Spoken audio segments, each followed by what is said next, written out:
sa aklat ng mga awit, kapitulo 101 hanggang 2. Umawit sa kagalakan ang lahat ng mga bansa.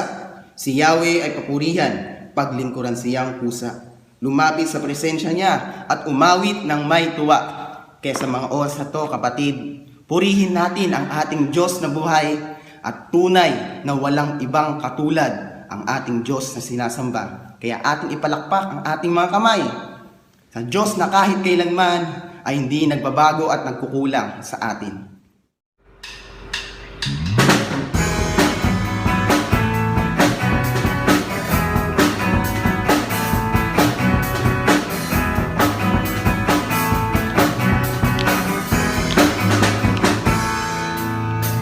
Wala nang ibang katulad mo.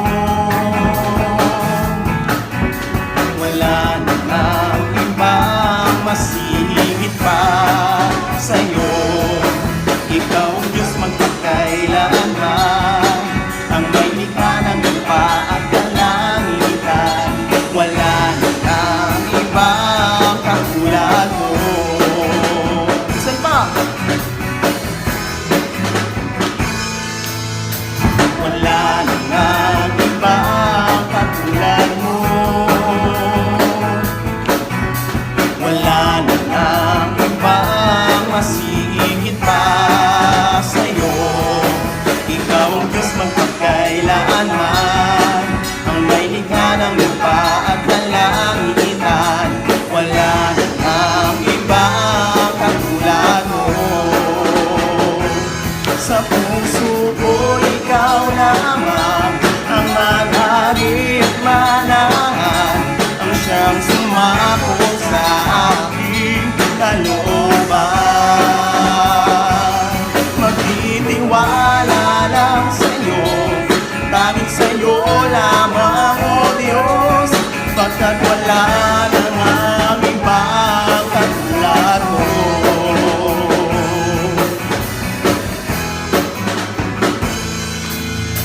Wala nang ibang katulad mo. Wala nang ibang masihigit pa sa'yo. Ikaw ang Diyos magpakailanman, ang may likha ng lupa at kalangitan. Wala nang ibang katulad mo. Sa puso ko ikaw lamang ang maghari at manahan, ang siyang sumakop sa aking kalooban. Magtitiwala lang sa'yo, tanging sa'yo lamang, O Diyos, pagkat wala nang ibang katulad mo. Sa puso ko ikaw lamang ang maghari at manahan, ang siyang sumakop sa aking kalooban. Magtitiwala lang sa'yo, tanging sa'yo lamang, O Diyos, pagkat wala nang ibang katulad mo. Pagkat wala nang ibang katulad mo.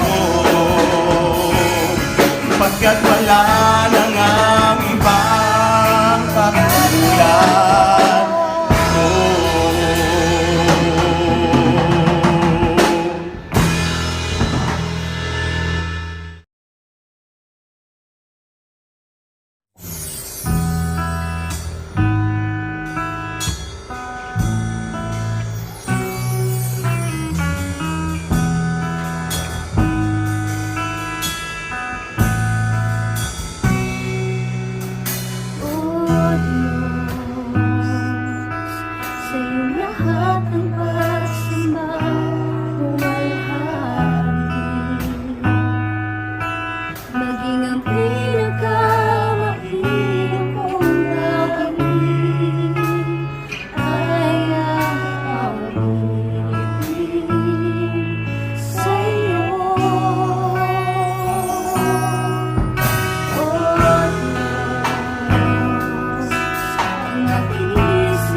Magandang umaga po sa inyong lahat. Sa bawat isa po na aabutin po ng pangangaral na ito, isa pong kagalakan sa Panginoon na ako po ay muling makapagbabahagi ng kanyang mga buhay na salita sa atin pong kalagitnaan. So, tayo pong lahat ay sandali po munang manalangin. Tayo po yumuko at manalangin. Dakilang Diyos, salamat po sa araw na ito na kung saan ang iyong mga lingkod ay makakapakinig muli ng iyong mga salita. Akin pong panalangin na Diyos, ikaw ang siyang mangusap, ikaw ang siyang kumilos, ikaw ang magbukas ng labi ng iyong lingkod, Panginoon, sa paghahayag ng iyong mga salita at ng puso ng bawat isa na makikinig ng iyong mga salita. Pagpalain mo po ang pangangaral na ito, Panginoon, at hayaan mo po, O Diyos, ito po ay magsilbing encouragement sa bawat tao na aabutin ng pangangaral na ito. Pagpalain mo po kaming lahat at inaangkin ko po ang katugunan dahil ito po ay aking hinihiling sa pangalan ng aming Panginoong Hesukristo. Ang lahat ay magsabi ng Amen at Amen. Okay, so tayo pong lahat ay napagpala at pinagpala ng Panginoon dahil tayo po ay patuloy na namumuhay at nabubuhay sa mundo na ito sa kabila ng matinding krisis na kinakaharap ng ating pong sambayanan, hindi lamang sa Pilipinas, kundi sa buong mundo. Kaya naman, ito po ay akin din pong gustong samantalahin ang pagkakataon na ito na makapangaral ng salita ng Diyos, hindi lamang sa apat na sulok ng iglesia ng Agape, kundi maging sa apat na sulok ng mundo na aabuti ng pangangaral na ito. So, ang topic po na atin po pag-uusapan sa mga oras na ito ay yung pong sa English ay Rapture of the Church, pagdagit sa iglesia ng Panginoon. Ito po ay nakatala sa aklat po ng unang Tesalonica, Kapitulo 4, talatang 13 hanggang talatang 18. Ito po ang nakasaad sa Tagalog version. Gusto ko pong basahin. Mga kapatid, nais naming malaman ninyo ang katotohanan tungkol sa mga namatay na upang hindi kayo magdalang hati tulad ng mga taong walang pag-asa. Dahil naniniwala tayong si Jesus ay namatay at muling nabuhay.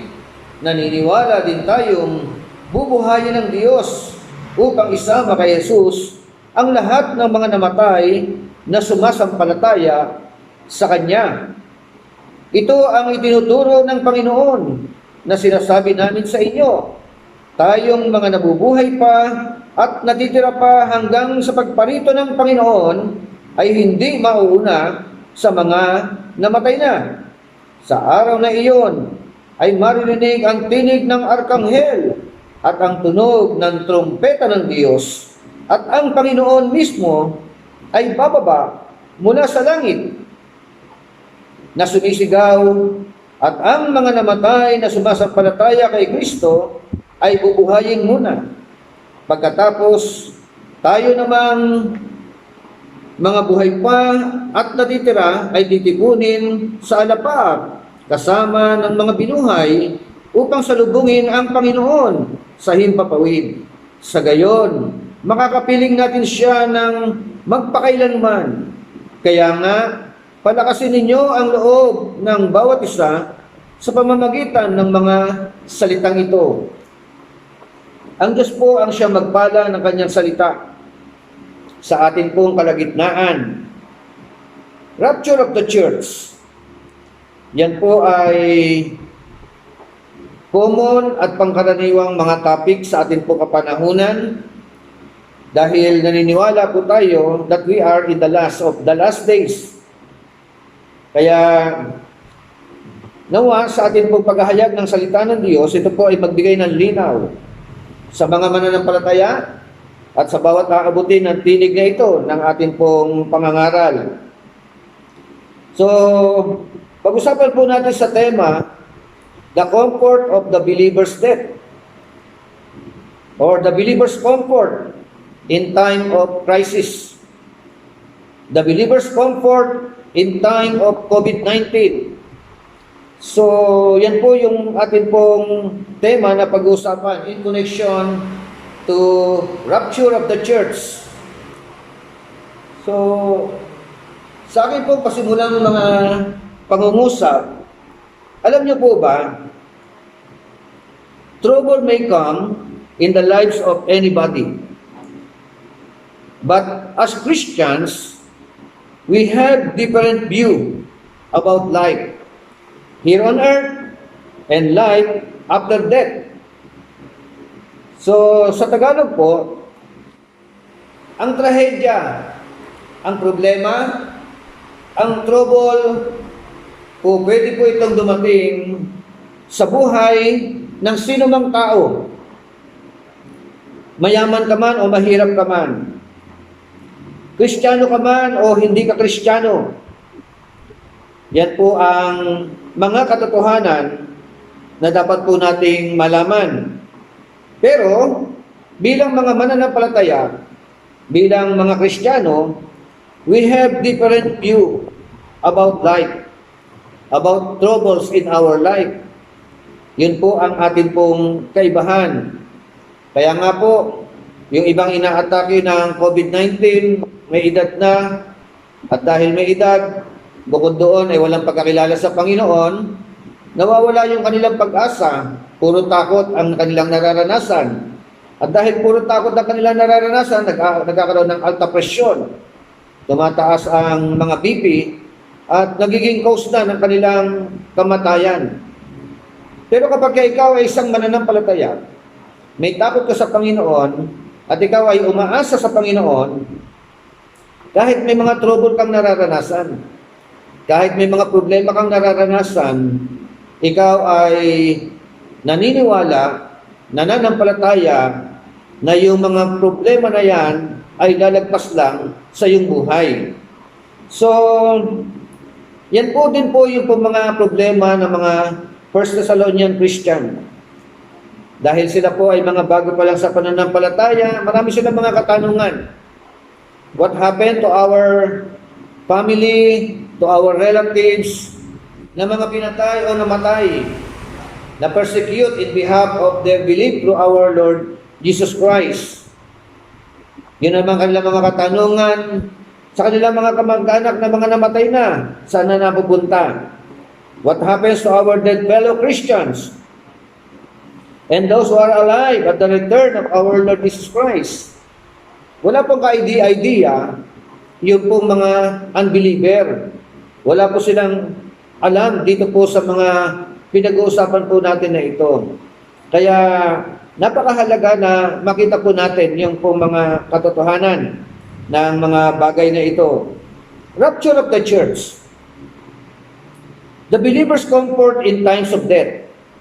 Ano po yung mga kaaliwan na nararanasan ng isang mananampalataya o ng mga mananampalataya even though may trouble? Even though na sila ay kunin ng Panginoon, even though na sila po ay makaranas ng tinatawag na kamatayan. Sa konteksto po ng unang Tesalonika, Kapitulo 4, talatang 13 hanggang talatang 18, isa-isahin po natin pag-usapan kung ano po ang mga kaaliwan na mga nararanasan ng mga mananampalataya na mga namatay na. Kaaliwan na nararanasan ng mga mananampalataya kahit na may mga nararanasan mga problema. Kaaliwan ng mga mananampalataya na sa ating kapanahunan kahit na sa kabila na mayroong COVID-19 pandemic na ito, ano po ang nagiging pananaw ng bawat isa sa atin? Number 1 po, about the comfort o kaaliwan na naranasan ng mga mananampalataya. Point number 1, the comfort that believers get is only asleep. Ang kaaliwan na nararanasan o ibinibigay sa mananampalataya, ang kamatayan daw o ang pagkamatay ng isang mananampalataya ay maituturing na isang pagtulog. Pagtulog. Anong klaseng pagtulog? Ito po ba ay nararanasan din po ng hindi nakakilala sa Panginoon? Alam niyo po, meron po dalawang klaseng pagtulog. Yung pong pagtulog na kung saan ikaw ay nananaginip na isang napakasarap na panaginip, isang napakagandang panaginip. At meron naman pong pagtulog na natutulog na sila po ay nananaginip ng isang bangungot na panaginip. So kaiba rin po kapag ikaw ay mananampalataya na ikaw ay namatay na inihahalin tulad o inihahambing sa isang pagtulog, ito po ay isang pagtulog na kung saan meron kang kaaliwan. Isang pagtulog na kung saan meron kang tinatawag na assurance na ikaw ay nasa piling at presensya ng ating Panginoon. Kaya nga sabi po ng verse 13, verse 14, ang sabi ng mga talata, "But we do not want you to be uninformed, brethren, about those who asleep, so that you will not grieve as do the rest who have no hope. For if you believe that Jesus died and rose again, even so, God will bring with Him those who have fallen asleep in Jesus." Napakalinaw po ng mga talata na ito. Ang sabi po diyan, "But we do not want you to be uninformed." Sa ibang salin, "But we do not want you to be ignorant." So, we as Christians, tayo po ay very informed sa mga magiging kaganapan in the last days. Kaya, informed din po tayo sa mga nakatala sa Biblia kung ano ang magaganap at kung ano ang haharapin ng mga tao sa darating pong kapanahunan. So, hindi po tayo ignorante bilang mga mananampalataya. Take note, naka-address po sa mga kapatid sa pananampalataya na ang sabi diyan, "Brethren, about those who asleep." Mga kapatid, patungkol doon sa mga nakatulog na, sa mga nag-report na sa Panginoon, mga mananampalataya na nag-report sa Panginoon, upang sa ganoon, sabi roon, "so that you will not grieve as do the rest who have no hope." Okay, tingnan niyo po, kapag ang namatay ay hindi nakakilala sa Panginoon, makita po natin talaga namang pagdadalamhati.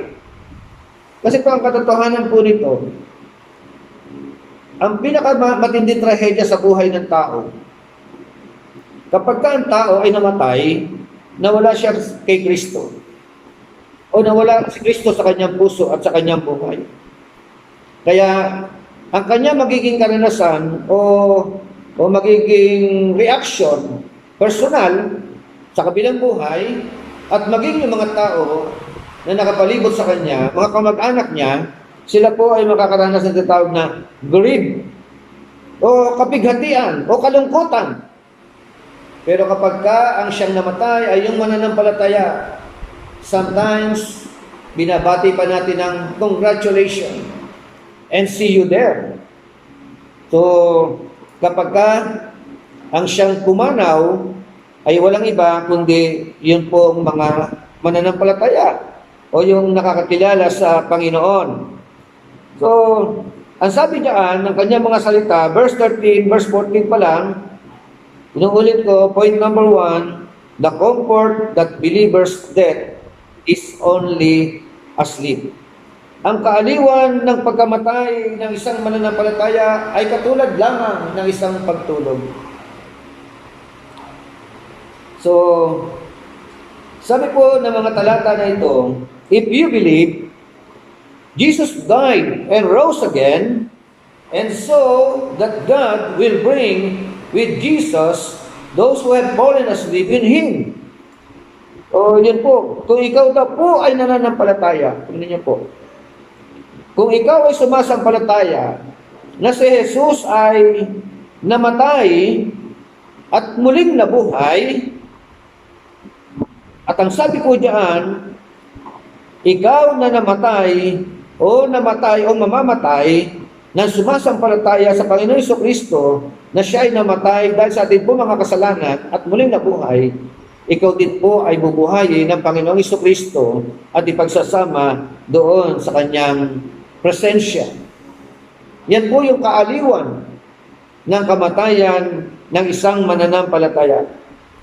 Ang sabi po ng isang komentarista sa katauhan ni Matthew Henry, in connection to fallen asleep, it is the body that is asleep, awaiting for resurrection. And the cemetery means sleeping place of the body. And the soul of believers goes to be with Christ. Yun po yung magandang mga katotohanan. At ito pa po, it is their rest and it is undisturbed rest. Ang pagtulog daw po o ang kamatayan ng isang mananampalataya ay katulad ng tinatawag na pagtulog at pagtulog na walang mag-iistorbo. Kaya kapag ka namatay ang isang tao, kahit anong iyak-iyak mo dyan, kahit anong palahaw ng iyak mo dyan, kahit kulot-kulotin mo yung tao na yan, o kahit anong sabihin mo dyan, hindi na po niya maririnig yon at hindi na po makakaramdam yon, yung katawan na yon. So, in other words, they have retired out of trouble some work. Yung kamatayan o yung pagtulog ng isang mananampalataya, ito po ay pag-alis doon sa tinatawag na troublesome world. O yung paglisan sa mundong sobrang magulo. Pag-alis dito po sa mundo na ito. In other words, they sleep in the loving arms of our Lord Jesus Christ. Ito po yung kahalintulad ng tinatawag na pagtulog ng isang mananampalataya. Ang mananampalataya daw po ay natutulog o matutulog sa mapagpalang mga bisig ng ating Panginoong Hesukristo. Na para bagang yung bata na natutulog sa mapagmahal na bisig ng kanyang mapagmahal na ina. Ganyan po ang uri ng pagtulog na mararanasan ng isang mananampalataya. They sleep in the loving arms of Jesus with special care and protection. Wow! Kapag ganyan uri ng pagtulog, ay napakasarap matulog in the very presence of our God. At yun naman po talaga ang siyang mararanasan ng isang mananampalataya na namatay o nag-report na sa Panginoon. So yan po yung mga kaaliwan na siyang itinuturo ng Biblia in connection to the rapture of the church. Actually, nakapagturo na po ako ng 2 beses. Ang unang itinuro ko, yung pong pre-tribulation view about the rapture of the church. Ang yung sumunod naman kahapon, o noong nakaraang araw, post-tribulation view about the rapture of the church. So dito po, meron po akong ilustrasyon sa taas. Kung yan ay nakikita po ninyo. Ito pong ilustrasyon na ito po ay ilustrasyon ng mga pre-tribulationists. Ano po ang nakikita po natin dito? Ito po, ito yung Old Testament times. Panahon ng Old Testament. And after Old Testament, meron pong naganap po yung tinatawag na first coming of our Lord Jesus Christ. Kaya merong krus. First coming of our Lord Jesus Christ. At si Jesus po ay namatay dahil sa ating po mga kasalanan. At siya po ay muling nabuhay. Siya po ay umakyat doon sa langit. Pag-akyat niya sa langit, ito naman po yung panahon ng church. It is all about the church age. And during church age, ito po, pagka ikaw ay pre-tribulationist ka, rapture can occur anytime. Ang rapture ay magaganap anumang kapanahunan. So, pagkatapos po ng rapture, merong 7 years tribulation. Merong 7 years tribulation.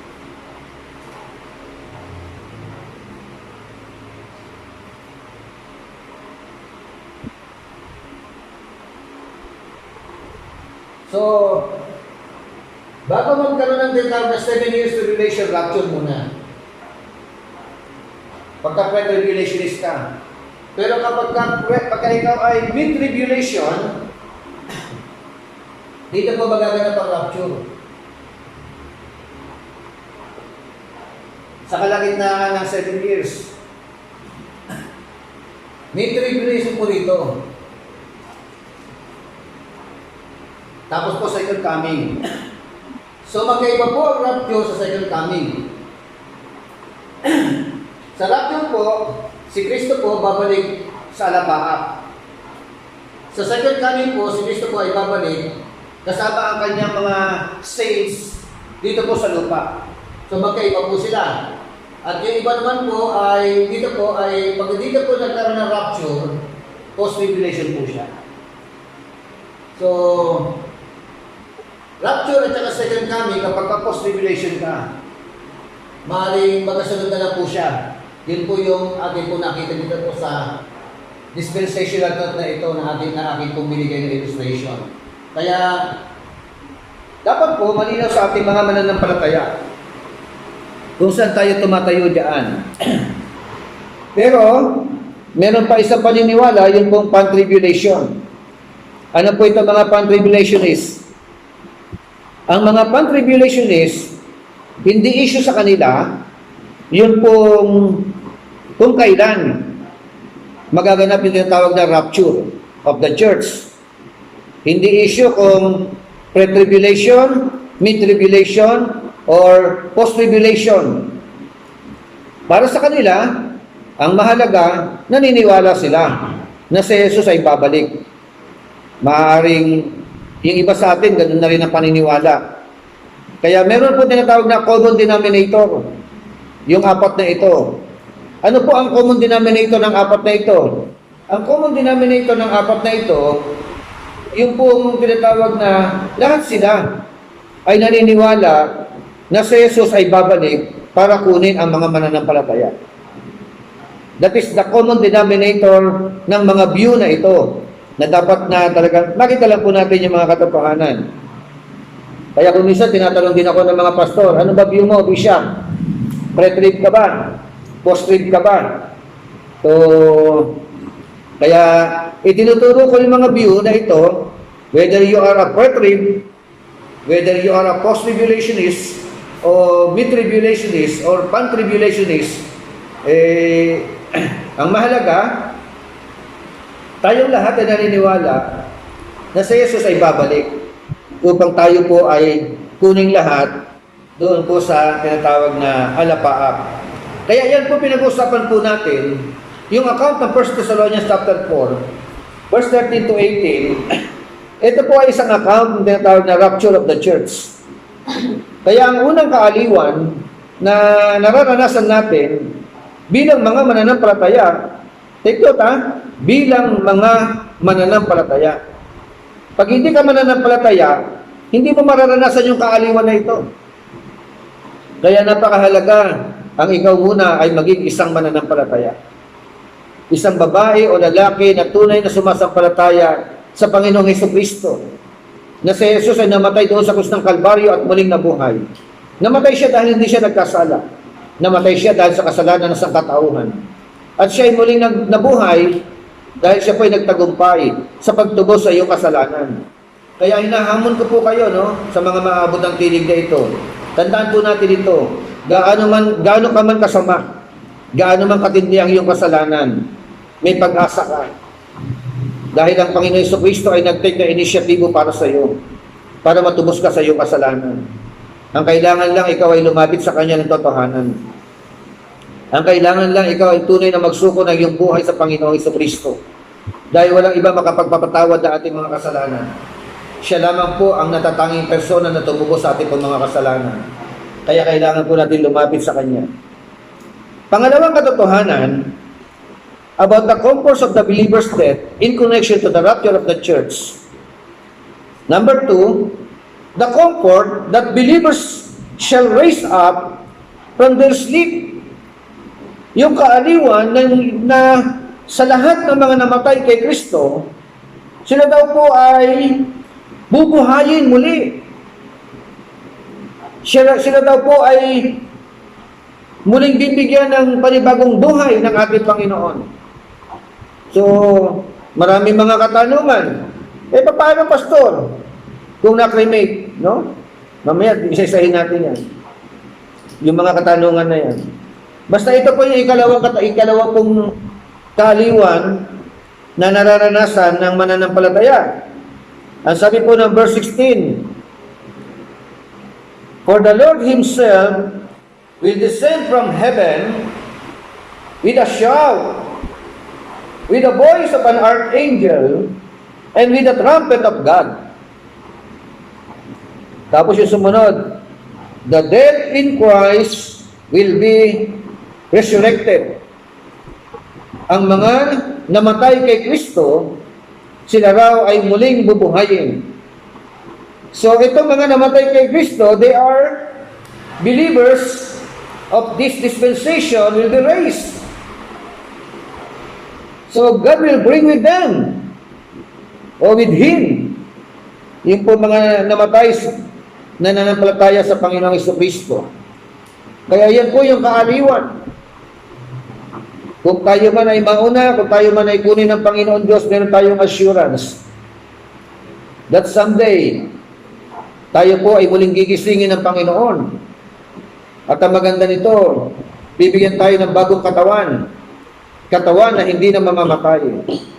Katawan na kung saan ito po ay hindi na makakaramdam ng tinatawag na sakit at karamdaman. Hindi na tatalaban ng COVID virus na ito o COVID-19 na ito. So yung katanungan po, how will God raise the bodies of people? Paano raw po na mabubuhay ng Diyos o bubuhay ng Diyos yung mga katawan ng tao? Katulad na lang halimbawa, marami po mga tao na namatay 100 years ago. So, what happened to their physical body? Or 1,000 years ago? What happened to their bodies? Natigay na. Ano po? Paano po yung mga katawan o pinatay na ibinaon sa lupa, tapos wala naman nakakaalam kung saan siya ibinaon. How about the bodies of Christians who were burned to death? Yung po mga Kristiyano na sinunog hanggang sa mamatay. At yun po, isa po sa issue po ngayon. Kristiyano ka man o hindi ka mananampalataya or unbeliever, pag namatay ang tao na may COVID-19, susunugin po. Ika-cremate na kaagad. So, wala na pong lamay-lamay yun. Ibabalik na lang sa iyo ng gobyerno yung kanilang mga abo. Buti kung maibalik pa yung abo. So, yun po. Another one, how about the Christian's body who perished at the sea? Yung po mga Kristiyano na namatay doon sa lumubog na dagat o lumubog doon sa dagat at kinain ng mga pating, kinain ng mga isda. So, yan po yung mga katanungan about cremation, everything. How will God raise the bodies of that people? Ito po yung kasagutan.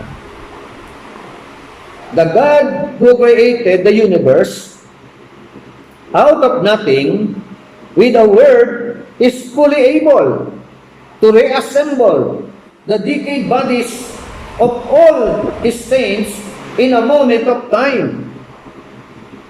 Yan po yung kasagutan. Ang Diyos na lumikha ng sanlibutan, ang Diyos na lumikha ng universe mula sa wala, sa pamamagitan lang ng kanyang mga salita, ay may kakayanan na kanyang i-reassemble yung mga decayed bodies ng kanyang mga mananampalataya, ng mga taong sumasampalataya sa kanyang banal at dakilang pangalan. Hindi na po kailangan mahirapan pa ang Diyos. Walang imposible sa Panginoon. With God, all things are possible. Kaya, hindi na po issue yun kung saan namatay ang tao. Hindi na po issue yun kung gano'ng katagal na patay ang tao na ito. Na mananampalataya, hindi na po issue kung hindi na natagpuan yung tao na ito. Basta ang mahalaga, we believe that God is an omnipotent God. We believe that God is an omnipresent God, all-knowing God, all-powerful God. Kung kaya niya i-create ang universe out of nothing, kaya niya rin i-reassemble ang katawan ng tao from decay. Mula sa alabok, kaya niya i-reassemble yan. Bakit? Kasi nga po, walang bagay na imposible sa Panginoon Diyos. Lahat ng bagay ay posible sa Panginoon. Subalit, muli kong babanggitin ang ikalawang katotohanan, kaaliwan ng mga taong namatay kay Kristo.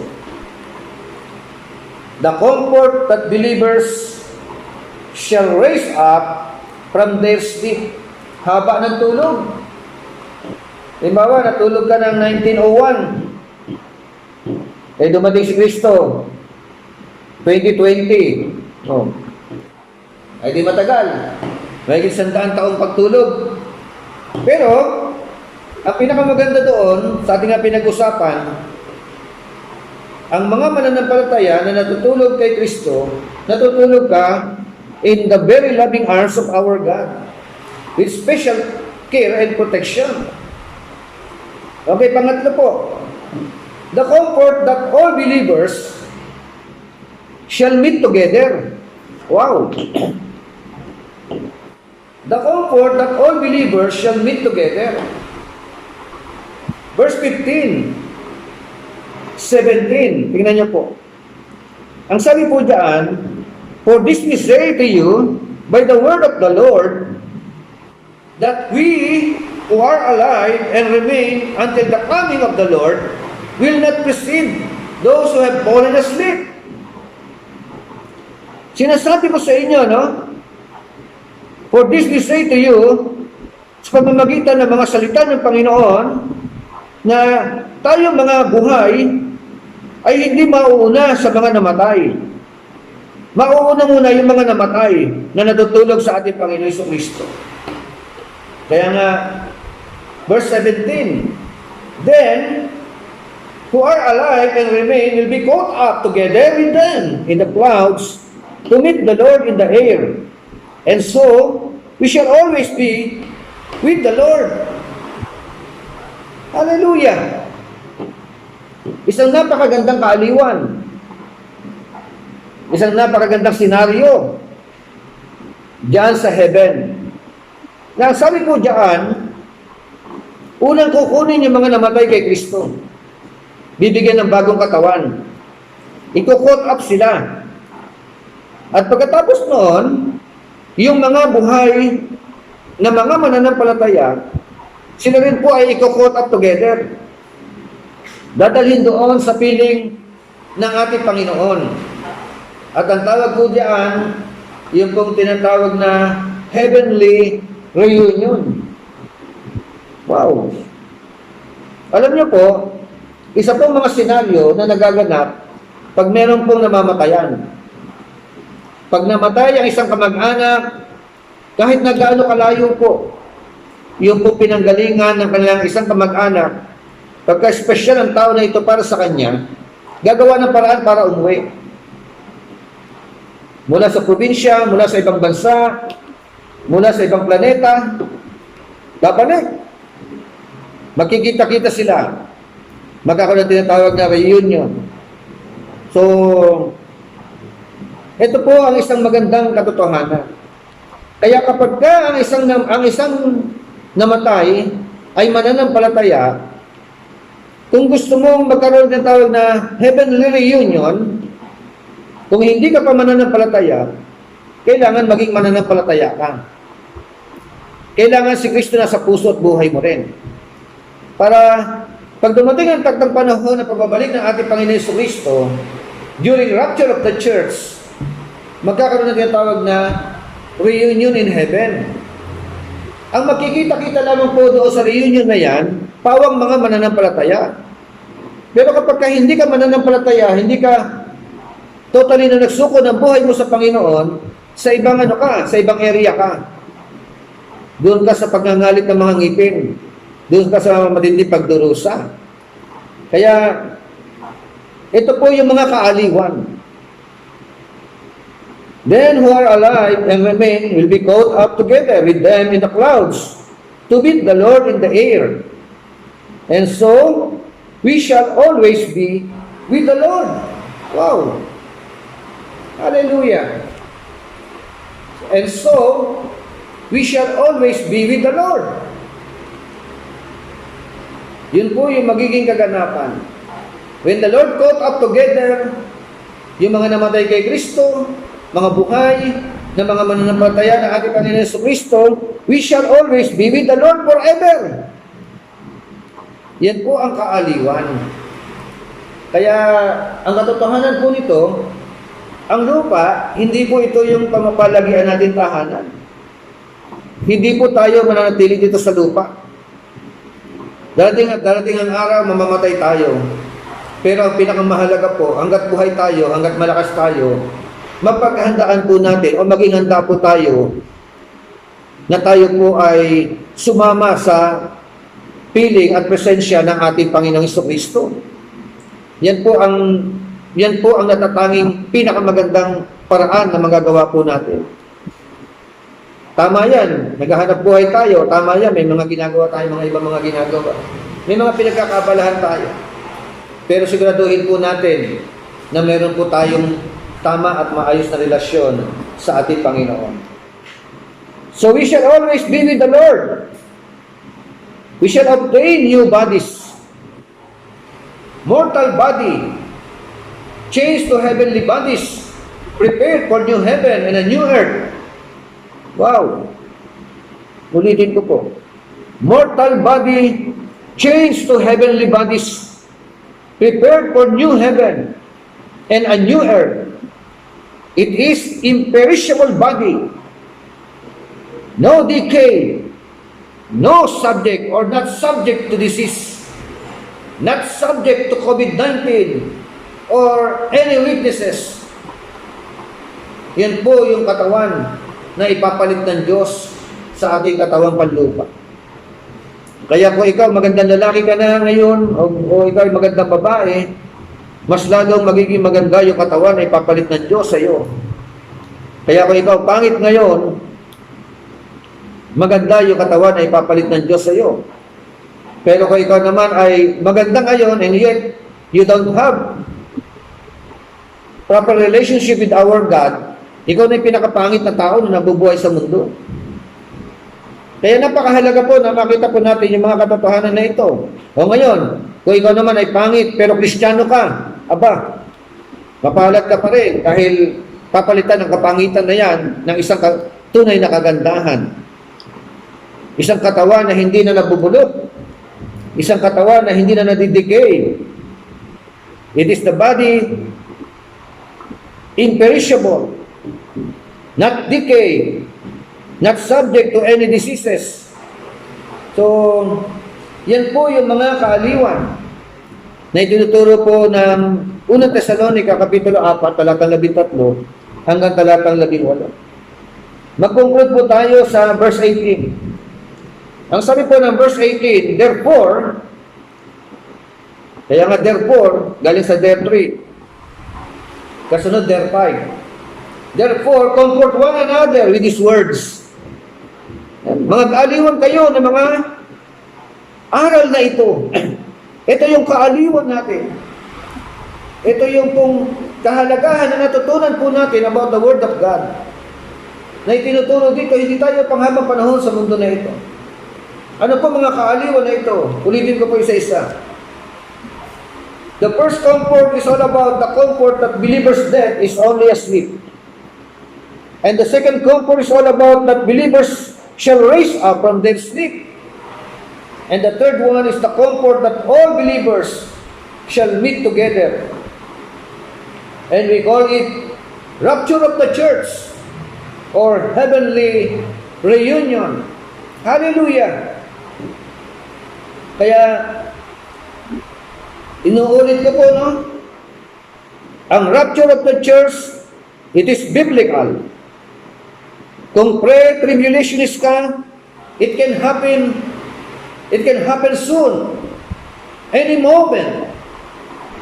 Kung ikaw naman ay mid-tribulationist ka, magaganap ito sa kalagitnaan ng Great Tribulation. Kung ikaw naman ay post-tribulationist, magaganap ito pagtapos ng 7 years tribulation. Pero ang pinakamahalaga, we are all believed to the rapture of the church. Naniniwala tayo na tayo po ay i-caught up together ng ating Panginoon. Nawa po, ang kanyang mga salita na pinag-usapan po natin ay nagbigay ng kaaliwan sa bawat manonood na to o nakapanood na ito ng mga aral na ito. Ilagay ng Panginoon Diyos sa matabang bahagi na inyong mga puso. At gusto ko pong kayong hamunin sa mga oras na ito. Kung ikaw ay isang mananampalataya, lalo kang kumapit sa Panginoon. Lalo kang maging matatag sa iyong pananampalataya sa Panginoon. Kung ikaw naman ay hindi pa nakakilala sa Panginoon, I will challenge you. Tanggapin mo si Kristo as personal Lord and Savior ng buhay mo. Walang ibang natatanging paraan para sa kaligtasan kundi ang ating Panginoon Kristo. Hindi ang relihiyon. It is all about our personal relationship with our God. It is all about Christ who saves the sins of the world. He is the love of God who takes away the sins of the world. Siya lang ang kailangan po natin sa ating po kapanahonan. Kung tayo pong lahat ay yumuko at tayo po ay manalangin. Dakilang Diyos, marami pong salamat sa mga aral na iyo pong naibahagi, Panginoon, sa pamamagitan po ng iyong abang lingkod. Salamat po, Diyos, sa mga katotohanan in the book of 1 Thessalonians chapter 4, verse 13 to 18 about the rapture of the church. Pagpalain mo po ito, Panginoon, sa puso ng bawat isa, sa mga nakikinig, sa mga makikinig, sa mga aabutin po ng pangangaral na ito. Linawin mo po sa kanila ang mga pangungusap na ito. Magkaroon po sila ng tunay na pananaw, tamang pananaw about the biblical truth in connection to the rapture of the church. Biblical truth about the tribulation of Father God. Salamat, Panginoon.